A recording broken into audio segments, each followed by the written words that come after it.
بندوں کی آنکھوں کو کھولنے کے لیے کچھ چیزیں اللہ تعالیٰ بتا دیتے ہیں. حضرت اقدس مولانا رشید احمد گنگوہی رحمۃ اللہ علیہ کے زمانے میں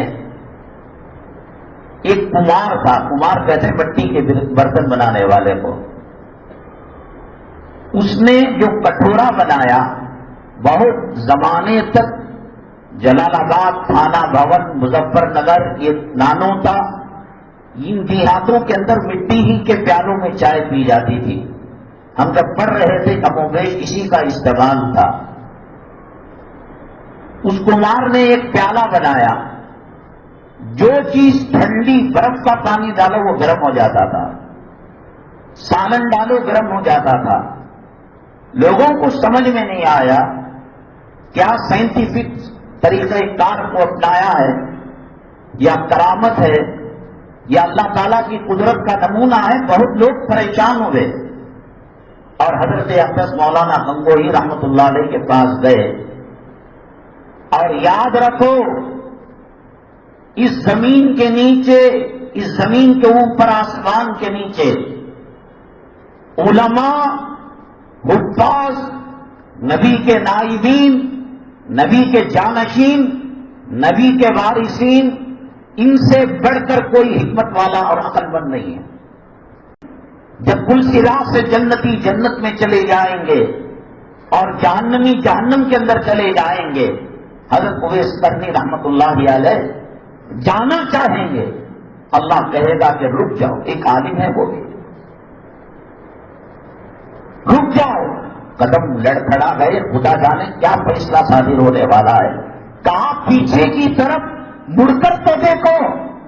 جو پیچھے مڑا تو لاکھوں مخلوق تھی، آدم علیہ السلام کی نسل تھی.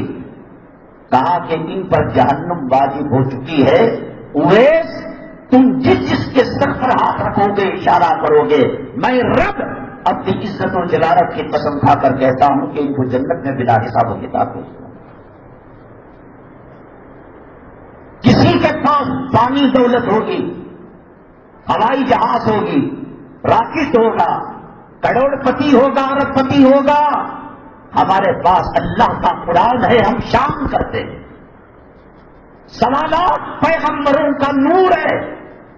یہ بوجھ سمجھ کر رکھ کر آج جو چاہے مسلمانوں کو مرتد بنا رہا ہے. دین کو سمجھا نہیں، کلمے کی قیمت کو سمجھا نہیں، ایمان کی قیمت کو سمجھا نہیں. اللہ تعالیٰ نے چن کر اس کو عالم بنایا ہے، حافظ بنایا ہے، قاری بنایا ہے. کوئی کسی کو مٹی کے سامنے کر دیا، بالو گلا رہا ہے، کانکریٹ بنا رہا ہے. کسی کو چپلوں کے سامنے کر دیا، چپل کی دکان ہے. کسی کو کفنوں کے سامنے کر دیا، کفن کی دکان ہے. کسی کو ترکاری کے سامنے کر دیا، ترکاری کی دکان ہے. کہاں کہ تم میرے محبوب کے جانشین ہو. صبح ہوگی قال اللہ قال رسول سے ہوگی، سورج زوال پر آئے گا، قال اللہ قال رسول زبان سے نکلے گا، اور مرو گے، رات کرو گے، قال اللہ قال رسول سے تمہاری رات ہوگی. تمہارا سونا عبادت، تمہارا کہنا عبادت.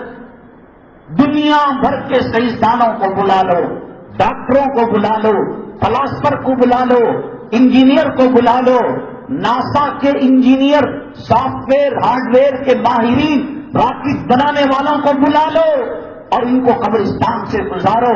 اور ایک وہ طالب علم جو نورانی قاعدے کا پہلی تختی پڑھ رہا ہے، الف با تا پڑھ رہا ہے، مرکبات، حروف مقطعات، الف لام میم الف لام میم صاد پڑھ رہا ہے. دنیا کے لیکچرار، دنیا کے پروفیسر، دنیا کے لائر، دنیا کے جج اور دنیا کے کروڑ پتی کو گزارو کسی قبرستان پر. اور ایک طالب علم ابھی حافظ نہیں ہوا، ابھی سورہ بقرہ پڑھا نہیں، ابھی سورہ آل عمران کو جانا نہیں، اس تک پہنچنے کے لیے نورانی قاعدہ پڑھا اور قبرستان سے گزرا. اللہ فرماتے ہیں اس کے احترام میں 40 دن قبرستان سے عذاب کو اٹھا دوں گا. شان کرو. حضرت نے کہا کہ اگر کسی کو ڈاکٹر دیکھ کر میری ماں مجھے ڈاکٹر کیوں نہیں بنائی، اس نے قرآن کی توہین کی ہے. حضرت مولانا رشید احمد گنگوئی رحمۃ اللہ علیہ کے پاس بات گئی، حضرت کٹورے میں پانی گرم ہو جاتا ہے، لوگ سمجھتے ہیں کہ مولویوں کو سائنس نہیں آتی، ٹیکنالوجی نہیں آتی، یہ ظالم یہود مسلمانوں کے علوم و فنون کو لے کر میڈ ان چائنا کا لیبل لگا دیا ہے، میڈ ان جاپان کا لیبل لگا دیا ہے، زمین سے لے کر آسمان تک اللہ کے نبی صلی اللہ علیہ وسلم نے فرمایا اوتیت علم الاولین والآخرین، مجھے پہلوں کا اگلوں کا علم دیا گیا، سب کچھ اس کے اندر ہے، سائنس ہے، ٹیکنالوجی ہے، کوئی اس مسئلے کو حل نہیں کر پایا تھا۔ حضرت گنگوہی رحمۃ اللہ علیہ نے کہا کمار کو لے کر آؤ، کمار آیا، کہا کہ حضرت جی حکم دیجیے، کہا مٹی کہاں سے لیتے ہو، کہا کہ فلاں جگہ سے، بھلا درخت کے نیچے چکنی مٹی رہتی ہے، بہترین کوالٹی کی مٹی رہتی ہے، جب تحقیق کی پتا چلا کہ وہ غیر قوم کافروں کا قبرستان مسان ہے، ان کے اندر ہونے والے عذاب کا اثر باہر دکھائی دے رہا ہے، کروڑوں قبریں ہیں، مولانا منگیری رحمۃ اللہ علیہ کی قبر پر خوشبو کیوں آ رہی ہے، امام بخاری رحمۃ اللہ علیہ کے قبر پر خوشبو کیوں آ رہی ہے، عالم برزخ کا اثر جھلک کر باہر آ جاتا ہے۔ مسانڈوں کے قریب، کافروں کے قبرستانوں کے قریب کوشش کرے کہ گھر نہ بنے، کوڑیوں کے مول ملتا ہو، اللہ کا عذاب نازل ہونے کی جگہ، اللہ کا قہر نازل ہونے کی جگہ